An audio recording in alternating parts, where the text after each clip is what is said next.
اور مزہ آتا ہے, مطلب اسکائی لائن کرنے بھی مزہ آتا ہے. اور مجھے لگا تھا کہ باقی کنٹریز کے اسکائی لائن مشکل ہے, میں نے ایک دفعہ لاہور کا بنایا, بادشاہی مسجد اور یہ وہ سارا, اور مجھے اچھا خاصا ٹائم ٹیکنگ ہے کیونکہ چھوٹی چھوٹی چیزیں ڈیٹیلنگ کرنی پڑتی ہے. ہاں, اور میکسیمم آپ کو کتنا ٹائم لگ جاتا ہے؟ 6 to 7 hours جو ہے نا ایلبو لینتھ میں تو لگتے ہیں, لیکن کیونکہ اب ٹائم کے ساتھ پریکٹس کے ساتھ تھوڑی سپیڈ ہو گئی بھی ہے. ہاں ایگزیکٹلی. لیکن عید پہ جیسے تھوڑے دن رہ گئے عید پہ کیا سجیسٹ کریں گے؟ عید پہ تو ایک تو یہ ہوتا ہے کہ پارٹی مہندی جو ہوتی ہے وہ اتنی زیادہ انٹریکیٹ نہیں ہوتی.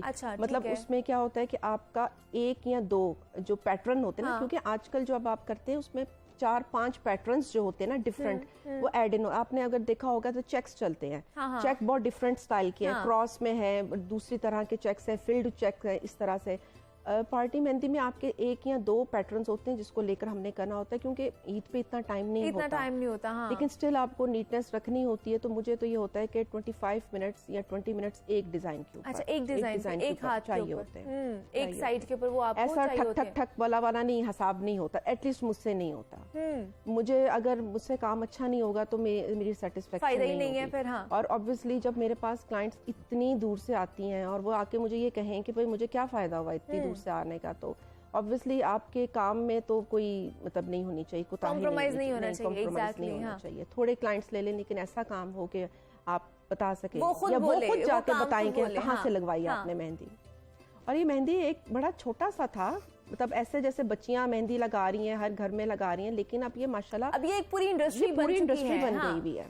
ایگزیکٹلی. اور بڑا اچھا نام بھی کما رہے ہیں اور کام بھی کر رہے ہیں اس فیلڈ میں. بہت سارے لوگ ہیں, امرین بھی ہے اور ان جیسے بھی اور بہت سے لوگ ہیں. امرین نبیل مہندی آرٹسٹ ہمارے ساتھ موجود تھی. امرین بہت شکریہ آپ کے وقت کا کہ آپ یہاں پر آئی ہیں, اور مہندی کے حوالے سے, آرگینک مہندی کے حوالے سے, مہندی کے ڈیزائنس کیا کیا ہیں, عید پہ ہمیں کس طرح کی مہندی لگوانی ہے, برائڈل مہندی کے کیا کیا ڈیزائنز, اس حوالے سے ہم نے بات کی ہے. آپ نے اپنا بہت سارا خیال رکھنا ہے. کل آپ سے دوبارہ ملاقات ہوگی. اپنا بہت سارا خیال رکھیے گا. اللہ حافظ.